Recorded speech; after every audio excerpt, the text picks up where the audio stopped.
Bien-aimés, bonjour. Je suis dans la joie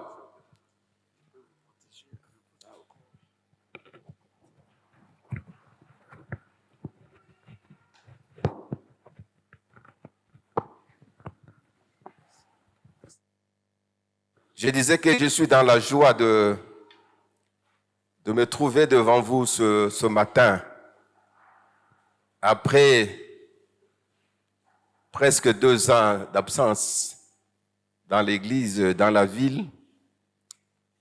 Il a plu au Seigneur dans sa providence infinie de disposer ce temps pour nous, pour partager sa parole avec vous. Encore une fois de plus, je voudrais remercier le pasteur et lui témoigner toute ma gratitude pour les privilèges qu'il m'accorde de me tenir devant le peuple de Dieu et d'essayer de partager quelque chose avec le peuple de Dieu. Merci aussi pour les conseils qui l'accompagnent, qui l'assistent. Et merci pour chacun de vous parce que vous êtes là. Et je suis arrivé, j'ai trouvé que le thème de l'année, c'est « Tu prospéreras à tous égards ». Un joli thème. Quand je suis arrivé au premier culte, j'avais admiré le thème. Ça m'a fait du bien. Et le sous-thème du trimestre est ainsi libellé « Dieu te veut prospère ». Dieu te veut prospère.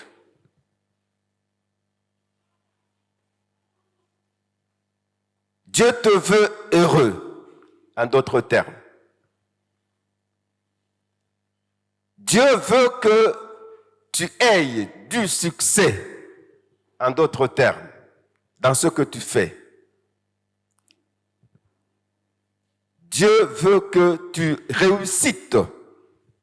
Tu réussisses, qu'est-ce que j'ai dit? Tu réussisses, tu es de la réussite dans ce que tu fais. C'est ça, prospérer. Chacun de nous fait quelque chose. Soit on est étudiant, comme nous sommes dans un campus universitaire, dans une paroisse universitaire, soit tu es étudiant, soit tu es homme d'affaires, soit tu es fonctionnaire ou agent de l'État comme moi, employé d'entreprise, soit tu es maman ménagère, tu es papa, tu es maman, tu es enfant. Chacun de nous fait quelque chose. Et à la lumière de ce sous-thème, Dieu voudrait nous dire ce matin, excusez-moi, que Dieu veut que tu connaisses du succès dans ce que tu fais, que tu réussisses, que tu ailles de l'avant, que tu sois heureux dans ce que tu fais. En d'autres termes, c'est cela que Dieu veut nous parler ce matin. C'est un souhait de l'Éternel. Et j'ai béni beaucoup le Seigneur le dimanche passé pour la parole qui nous a été annoncée en ces lieux. Je ne voudrais pas y revenir. La prospérité par la qualité du travail. Parce que généralement, nous les Congolais, nous sommes un peu paresseux. On croit que tout peut venir facilement. Alors que même selon la pensée du Créateur, la prospérité, le succès, la réussite passe par le travail. Et par un travail de qualité. Ce qui n'est pas dans le chef du Congolais que nous sommes. On aime les raccourcis, on croit que des choses viennent facilement. Alors que Dieu nous veut que nous puissions mettre du sérieux, que nous aimions le travail. Ça, ce n'est pas le sujet. Je voudrais te rappeler parce que ça m'avait beaucoup fait du bien les dimanches passés. J'espère que ceux qui étaient là, chacun a réussi sa part. La qualité du travail. Il faut aimer le travail. C'est par le travail qu'on prospère et un travail de qualité, qui qu'il soit. Ce matin, je veux juste essayer de ramasser comme ça, dans ces sous-thèmes. Dieu te veut prospère. Dieu veut que tu réussisses, que tu connaisses du succès, que tu sois heureux. Et nous allons lire pour ce faire les passages qu'on a proposés, qui ont été déjà lus ici. Nous sommes dans 1 Jean, qu'est-ce que j'ai dit, 3 Jean, chapitre 3 Jean, verset 2. Voilà. 3 Jean, troisième lettre de Jean, au verset 2. On peut se mettre debout pour respirer la parole de Dieu. 3 Jean. Au verset 2, il est dit ceci. Bien-aimé, je souhaite que tu prospères à tous égards, c'est-à-dire dans tous les domaines de ta vie, et sois en bonne santé,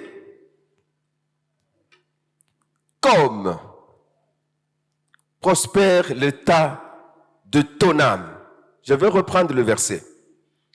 Bien-aimé, c'est l'apôtre Jean qui écrit à Gaius, son fidèle serviteur et disciple.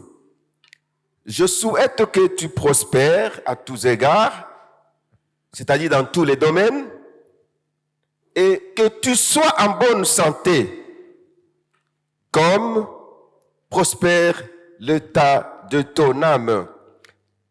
Excusez-moi que je vous tienne debout. Nous sommes dans Matthieu 6. Ce sont les versets qu'on m'a proposés. Matthieu 6, 33. Mais je préfère lire à partir du verset 32. Matthieu 6, 32 et 33. Car toutes ces choses, ce sont les païens qui le recherchent. Votre Père céleste sait que vous en avez besoin. Vous avez besoin de toutes ces choses-là dont on parle au-devant. 33.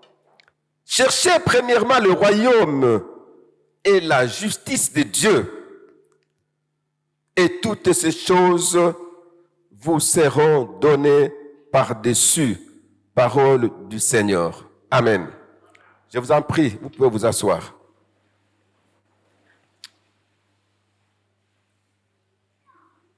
Nous revenons un peu rapidement au premier passage de 3 Jean. Jean 3, pardon.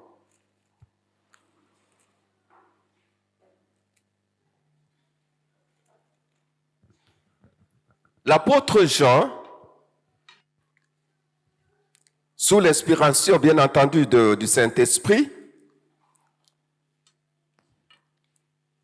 écrit à son disciple, son fidèle disciple Gaius.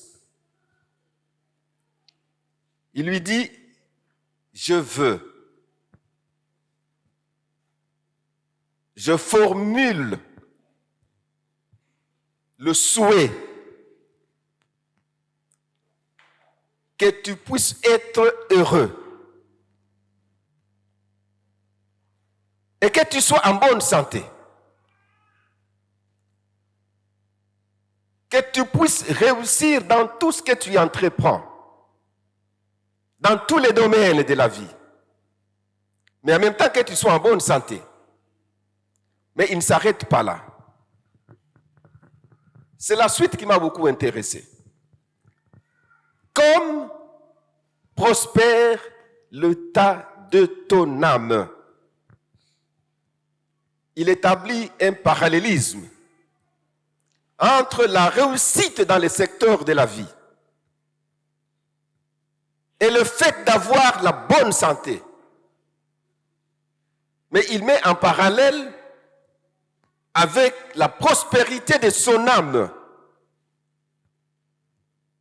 Parce que si vous étudiez cette écriture, vous allez voir que Gaius, C'était un disciple qui progressait dans sa marche avec le Seigneur. Il marquait de pas, il allait de l'avant dans sa marche avec le Seigneur, dans sa vie de disciple du Seigneur. Mais là, l'apôtre lui dit, oui, déjà tu fais du pas, tu vas déjà loin. En Christ, ta vie spirituelle est en train de prospérer. Mais il y a quelque chose sur lequel il faut aussi attirer ton attention. C'est pourquoi il dit, je veux que tu prospères aussi dans les autres aspects de la vie physique. Et que tu sois aussi en bonne santé. Parce que sur le plan spirituel, tu es déjà en train de faire du bon. Ça marche. Tu prospères. Voilà les parallélismes qu'il établit. Mais nous, qu'est-ce que nous voulons faire généralement? Nous voulons simplement avancer dans les aspects de la vie physique.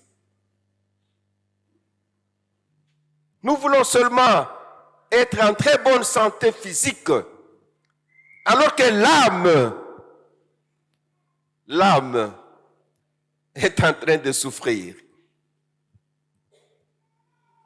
Et là, on n'est pas dans la pensée du Créateur.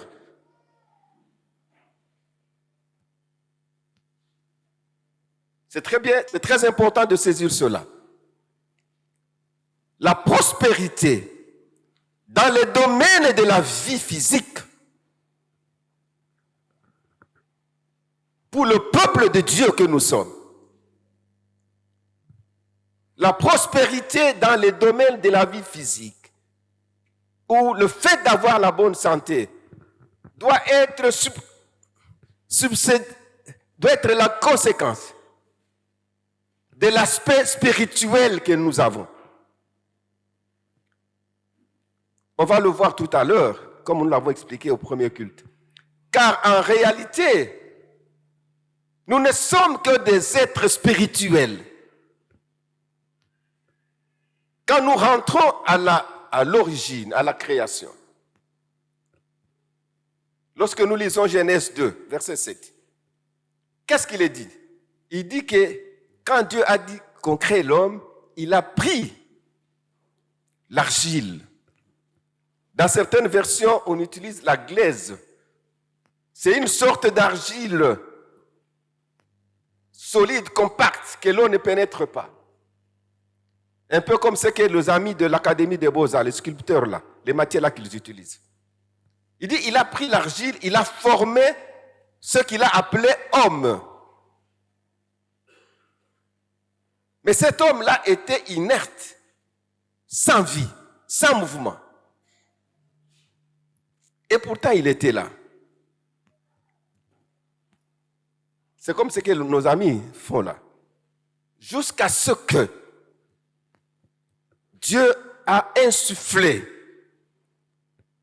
son esprit dans cet homme qui n'était qu'une masse de terre. Et c'est en ce moment-là seulement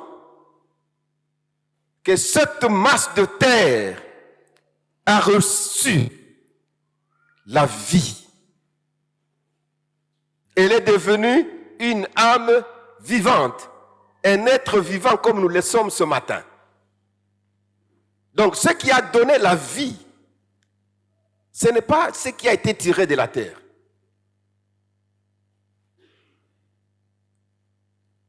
C'est ce que Dieu a mis dans ce qui était de la terre. Est-ce qu'on comprend? Est-ce qu'on comprend? C'est pourquoi le psalmiste a dit, en réalité, dans l'homme, c'est quoi? Oh, oui, mais verset wanate. En réalité, dans l'homme, c'est l'esprit. C'est ça qui fait l'homme.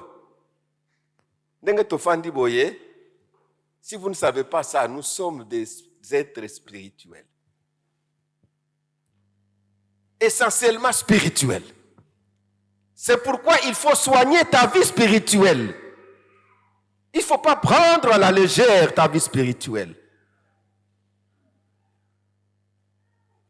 Il faut bien la soigner.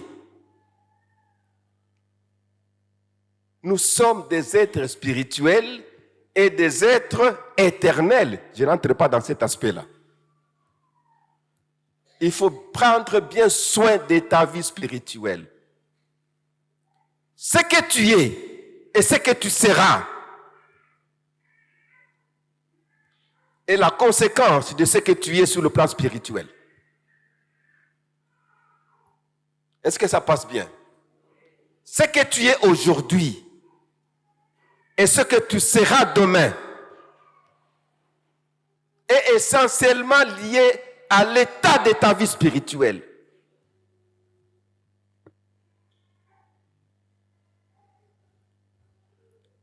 Alors, Dieu a mis son esprit dans l'homme. Malheureusement ou heureusement, mais c'est comme ça que Dieu a arrangé les choses, dans sa sagesse infinie. Le diable, jaloux de l'homme, pensant les détourner du plan de Dieu, il est venu les tromper. Nous connaissons la suite, on n'entre pas dans le détail. Et quand Dieu va prononcer sa sentence à l'homme, il a dit, ah bon, tu es allé à l'encontre de ma volonté. Sache que je t'ai tiré de la terre, toi l'homme physique. Et de la terre, tu vas retourner quand je vais récupérer mon esprit. C'est ce que nous vivons tous les jours, n'est-ce pas? Parce qu'il avait mis dans cette masse son esprit. Si vous ne le savez pas, il faut bien le savoir. Nous sommes des êtres spirituels, essentiellement spirituels. Ce qui apparaît là, ce n'est que la boue. Il y a un Patrick physique. 1 Corinthiens 15 nous explique ça très bien. Allez lire 1 Corinthiens 15. Il dit, de la même manière que nous avons porté des corps physiques, terrestres, nous porterons aussi des corps spirituels. Donc, il y a un Patrick que vous voyez ici, mais il y a un Patrick que vous ne voyez pas. Mais ce Patrick invisible, spirituel, c'est celui-là qui fait que le Patrick que vous voyez soit là devant vous. Alléluia. Et depuis la première déchéance de l'homme, notre homme physique, qu'est-ce que j'ai dit? Notre homme spirituel a été mis à mort. Il fallait qu'il y ait quelque chose pour le ressusciter. C'est la sémence incorruptible qui est aussi spirituelle. Comme au départ, c'était aussi l'Esprit de Dieu. Dieu a envoyé sa sémence incorruptible, la parole. Mais cette parole qui a pris la chair humaine, qui est venue habiter au milieu des hommes, quand vous recevez cette semence incorruptible, à ce moment-là, votre homme spirituel qui a été mis à mort à cause du péché reçoit la vie. Il est recréé, il est régénéré. C'est pourquoi on nous parle de la nouvelle naissance quand nous nous convertissons en Christ Jésus. Ok? Quand cet homme caché en vous là reçoit la vie, la parole de vie, l'esprit de vie, il est régénéré. En ce moment-là, il vous rend capable de rentrer dans le domaine de l'esprit pour communiquer avec le Dieu créateur. Alors, cet homme spirituel doit se nourrir. Comme l'homme physique se nourrit aussi. Mais l'homme spirituel, lui, se nourrit de ce qu'il a engendré. Alléluia. Est-ce que nous sommes ensemble? L'homme spirituel, lui, se nourrit de ce qu'il a engendré. Qu'est-ce qu'il a engendré? La parole. La parole qui donne la vie. C'est pourquoi on ne cessera jamais de le dire. Un chrétien qui n'aime pas la parole de Dieu, mais c'est un chrétien mort. Il est chétif. Il est maigrichon. Comme physiquement, si vous ne vous alimentez pas normalement, mais vous serez quoi, chircoré, n'est-ce pas? Et vous allez mourir. Votre homme physique va mourir parce que vous ne lui donnez pas la quantité et la qualité nécessaires de l'aliment. Votre homme aussi spirituel, lorsque vous ne lui donnez pas la quantité et la qualité de la parole qu'il faut, vous le rendez malade, chétif. Or, c'est le spirituel qui conditionne le physique. Tirez vous-même la conséquence. Alléluia. Est-ce que nous comprenons? Ce n'est pas pour rien que le diable fait toutes les stratégies pour que les hommes ne puissent pas connaître la parole de Dieu. On peut chanter, on peut sauter. Mais quand il s'agit de la parole de Dieu, Boulembo Ikoti. Vous ne comprenez pas pourquoi le diable s'attache à ça. Parce qu'il connaît les réalités de la vie spirituelle. Parce qu'il a été là avant sa chute. Il connaît ce que Dieu a prévu. Conjuguons nos efforts pour connaître. Non seulement connaître, pour nous alimenter suffisamment de la parole de Dieu. C'est elle seule qui nous bénira. C'est elle seule qui nous rendra, qui rendra notre homme spirituel solide, fort, prospère, en bonne santé. Et quand lui est en bonne santé, le physique sera conditionné. Alors, voilà pourquoi l'apôtre Paul, l'apôtre Jean a dit, je veux que tu prospères dans tous les domaines de la vie, que tu sois en bonne santé, mais comme prospère ton âme. Il a établi une sorte de dépendance. La prospérité de la vie physique est dépendante de la prospérité de la vie spirituelle. C'est comme ça que Dieu a arrangé les choses. Parce que nous, soit dit en disant, en passant, est-ce que la prospérité, c'est avoir le cumul de beaucoup de biens? C'est avoir beaucoup de maisons? Beaucoup de voitures, beaucoup d'argent dans des comptes en banque, c'est ça être prospère, être heureux? Non, pas du tout. La prospérité, c'est autre chose. Vous voyez? La prospérité au sens du Créateur, ce n'est pas ça.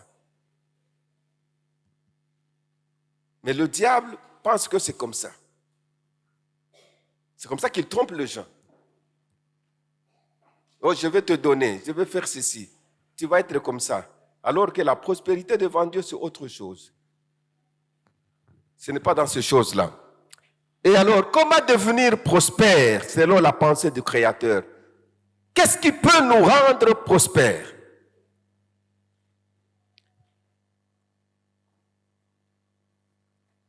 Parce que je n'ai pas beaucoup de temps, je vous demande de lire Colossiens chapitre 1er. Colossiens chapitre 1er, versets 26 et 27. Colossiens chapitre 2, 3, 6 à 7 et verset 10. Vous allez comprendre. Je vais juste escamoter ça. Vous expliquer rapidement parce que mon temps est trop court. Dans ce chapitre, il est dit ceci. Que Dieu a caché les trésors de la vie. Tous les trésors de la vie. Dieu a caché ça en Jésus-Christ. C'est ce mystère-là qui a été caché depuis le temps le plus ancien. Mais que Dieu est venu révéler dans ces derniers temps. Dieu a caché tous les mystères de la vie, tous les trésors de la vie, que ce soit pour la vie présente, comme pour la vie future, éternelle, en Jésus-Christ. Donc, personne ne peut prétendre, selon Dieu, vivre la prospérité, être heureux, avoir du succès dans ce qu'il fait, s'il n'est pas en Christ.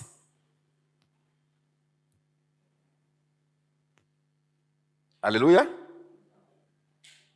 Tu as beaucoup d'argent sans Christ, tu n'es pas heureux, selon Dieu. Tu as beaucoup de maisons, beaucoup de biens matériels, tu n'as pas Christ, tu es malheureux, selon Dieu. Et c'est la réalité. Ce n'est que qu'en Christ qu'on peut être heureux. Parce que c'est en lui et en lui seul que Dieu a caché tous les trésors de la vie.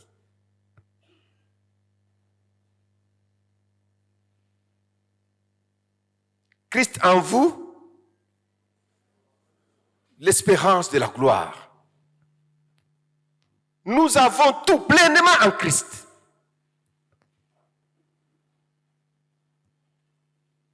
Parce que c'est en lui que Dieu a caché ces trésors-là. Toutes les richesses de la vie sont cachées en Christ. Mais alors, si nous comprenons que tous les trésors sont cachés en Christ, pour nous qui avons cru en Jésus, il y a du travail que nous devons faire. Ce qui est caché doit être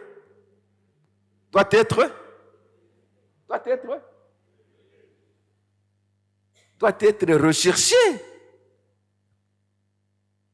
Babomba yango, ce n'est pas ils a pété à cause de il faut du travail. Il faut creuser. Il faut rechercher ça. Il faut qu'on condole yango. Alléluia. Mais c'est comme ça. Ce qui est caché ne s'attrape pas aisément. Il faut du travail. Il faut rechercher ça. C'est pourquoi je nous exhorte ce matin, au nom de notre Seigneur Jésus-Christ, de quitter cet état de chrétien superficiel. Pour Christ, il y a l'icolo. Depuis que tu as cru en Christ Jésus, ça fait autant d'années. Tu traînes beaucoup d'années derrière toi. Mais lorsqu'on te voit, c'est comme si c'est hier que tu as reçu Jésus. Ça, c'est quelle façon de vivre ta foi? Alléluia. Oh, nous aspirons tous à cette vie heureuse. Dieu dit, je veux que tu prospères, que tu sois heureux, que tu réussisses, que tu connaisses du succès dans ce que tu fais, dans ce que tu es. Mais tu vas réussir comment quand tu as une vie de superficialité? Une foi chrétienne de superficialité. Alors que le Dieu créateur des cieux et de la terre nous a gardé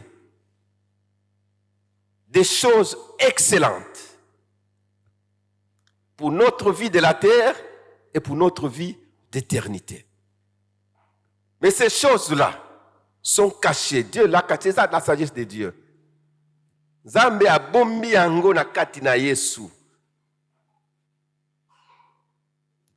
Abombi yango na kati na Yesu.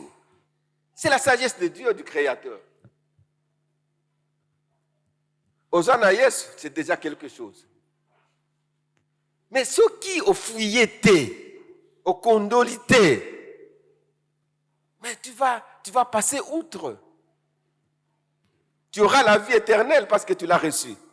Mais il y a certaines choses que tu n'auras pas. Alléluia.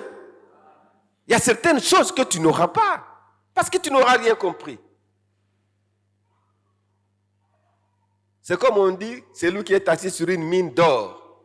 Il est assis, mais il ne sait pas qu'il y a de l'or en dessous du sous-sol, là où il est.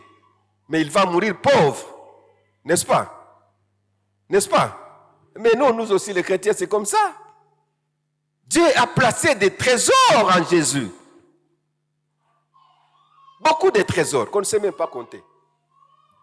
Mais parce que nous sommes ignorants, paresseux, superficiels, on va être seconnés. Il y a des trésors cachés en Jésus. C'est comme les laboureurs et ses enfants. Un peu d'effort et vous les trouverez. Chrétiens de la PPIPN, quittons la vie superficielle, la vie chrétienne superficielle. Engageons-nous à aller en profondeur avec Jésus.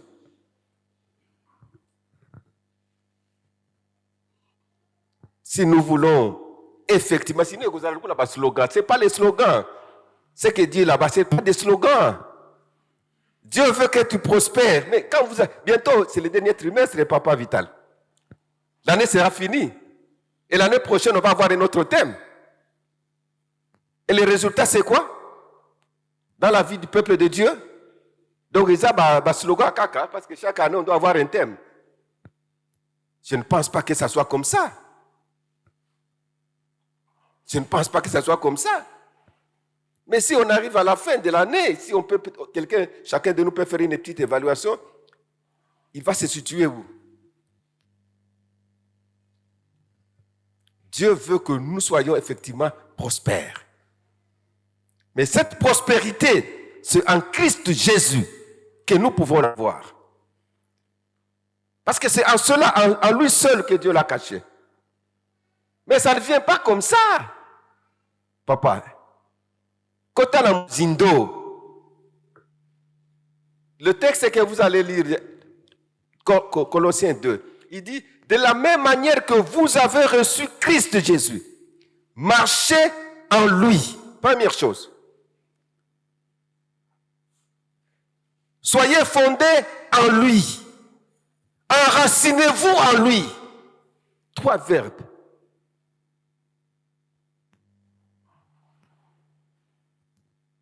Marchez en lui. Soyez fondés en lui.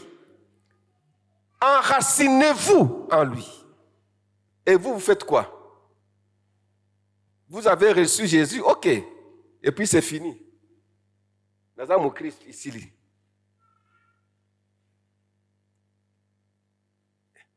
L'essentiel, c'est d'avoir reçu Jésus. Alléluia. Mais non. Toko Tanamuzindo. Pour goûter au trésor que Dieu a caché en Jésus. Chacun pour sa part. Ça ne sera pas la même chose, non. Chacun pour sa part. Parce que Dieu connaît le dessein qu'il a formé sur chacun de nous. Chacun pour sa part. Mais il faut aller loin avec le Seigneur. Il faut aller en profondeur avec le Seigneur.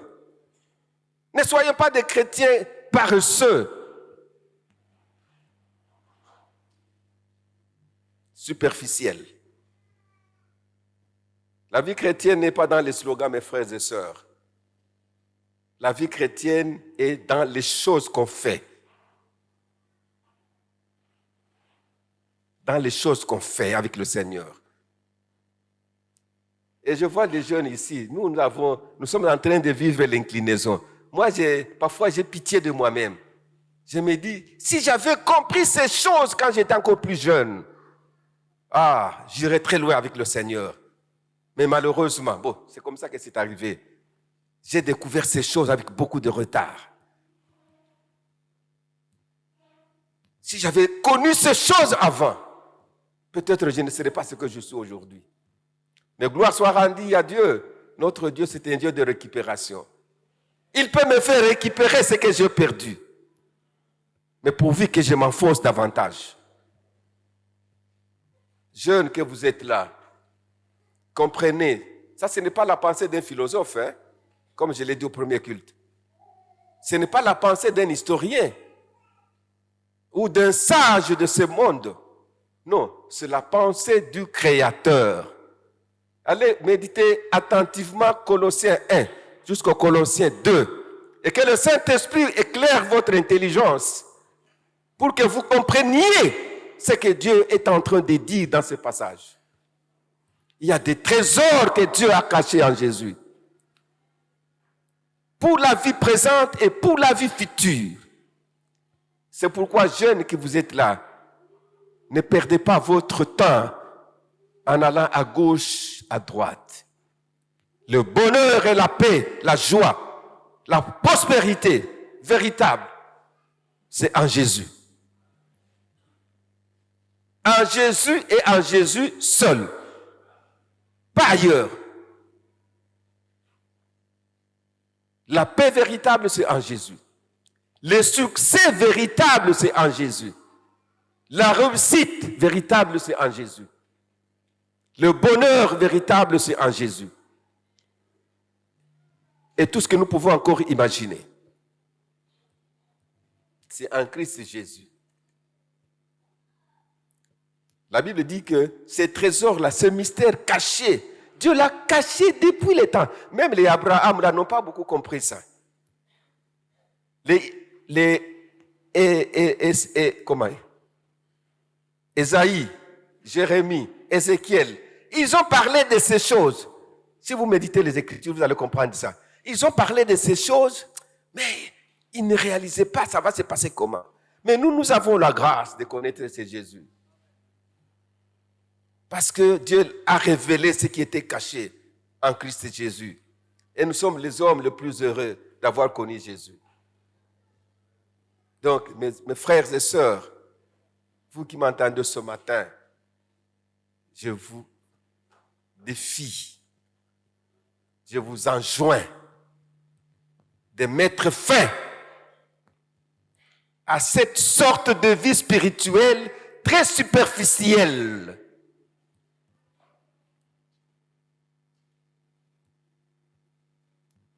Très superficielle. Et puis après, on se plaint. On se lamente. Et on envie les païens.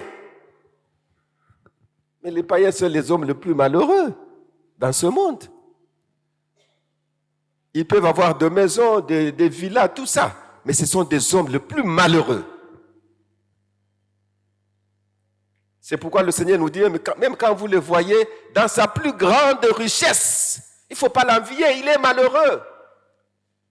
Parce que le bonheur, la joie, la paix, n'est pas dans ces choses-là. Sans Jésus, il n'y a pas de bonheur. Sans Jésus, il n'y a pas de prospérité véritable. Le succès sans Jésus, ce n'est pas un succès. La réussite sans Jésus n'est pas une réussite.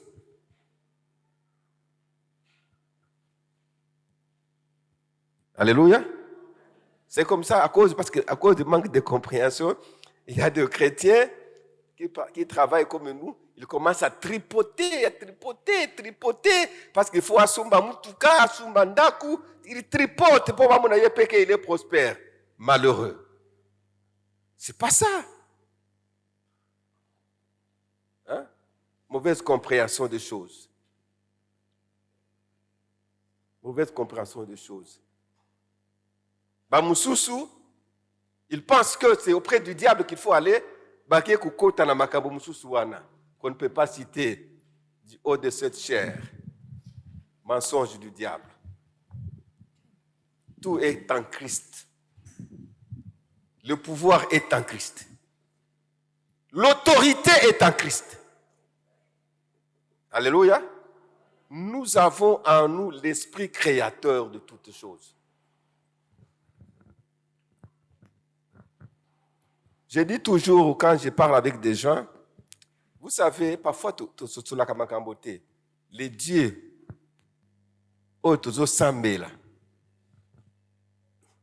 il est terrible.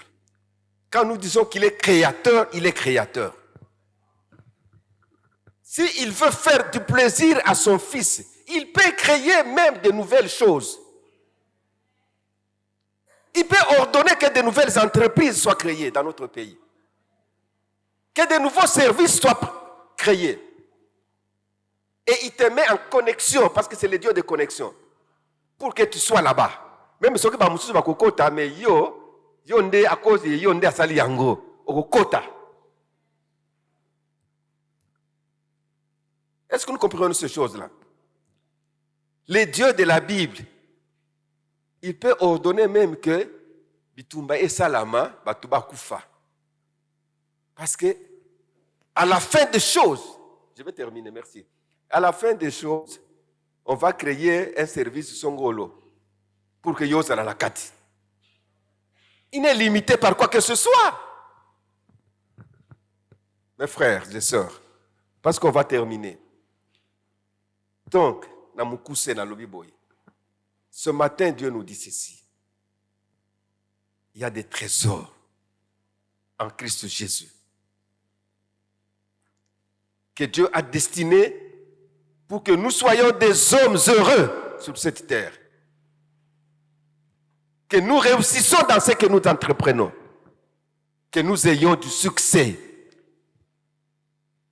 Qu'on hypothèque vie na yo chrétienté parce que tu veux avoir.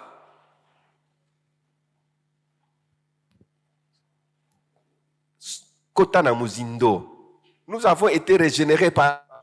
C'est dans la parole que Dieu a caché toutes choses. Parce que Jésus est la parole vivante. Donc, ceux qui ont dans boulembu et le banzambe, tu es déjà mal barré, mal parti. Parce que ces choses-là sont cachées là-bas.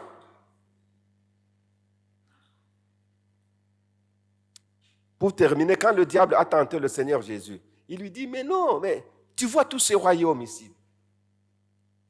Et leur gloire, ça m'appartient. Je le donne à qui se prosterne devant moi. Si toi aussi tu te prosternes et tu m'adores, je vais te donner. C'est ce que nous cherchons, non? C'est pas ce que nous cherchons? C'est ce que nous cherchons. Mais le diable n'est qu'usurpateur, un menteur. Et il séduit des gens, dans la loge, ceux qui maçonnerie, ceux qui franc-maçonnerie, ceux qui rosicroix, ceux qui nini, parce qu'ils veulent avoir. Qu'est-ce que le Seigneur lui a dit? Retire-toi de moi, hein? Tu adoreras le Seigneur Dieu seul et tu le serviras. Lui seul. Et ailleurs il dit, celui qui me sert, je vais l'honorer. Je vais le faire respecter. Mais c'est ça, te donner du succès. Parce que quand tu as du succès, on va te respecter. N'est-ce pas? Quand tu prospères, on va te respecter, tu auras de l'honneur. Mais sers Dieu, tu sers qui? Sers Dieu. Sers Jésus. Sers Jésus, il va te faire honorer. Qu'aucun de gauche droitité, sers Jésus. Il va te faire honorer en son temps. Et tu seras prospère et tu réussiras dans ce que tu fais. Donc, mes frères et sœurs, je ne sais pas votre état d'âme. Tu ne peux pas prospérer quand ta vie spirituelle est chétive. Quelle prospérité tu cherches? Un mot qui ne dit pas à Satan. Mais pas en Dieu, par Jésus-Christ, jamais. Ça commence d'abord par la vie spirituelle. Ton homme spirituel. Quelle est ta position ce matin? Tu as un esprit mort qui a besoin de recevoir la sémence de la régénération. S'il est déjà en vie, ok. Quel est son état? Il prospère. Tu ne peux pas chercher la prospérité du corps et des biens matériels quand ton âme qui fait de toi le véritable homme est malade.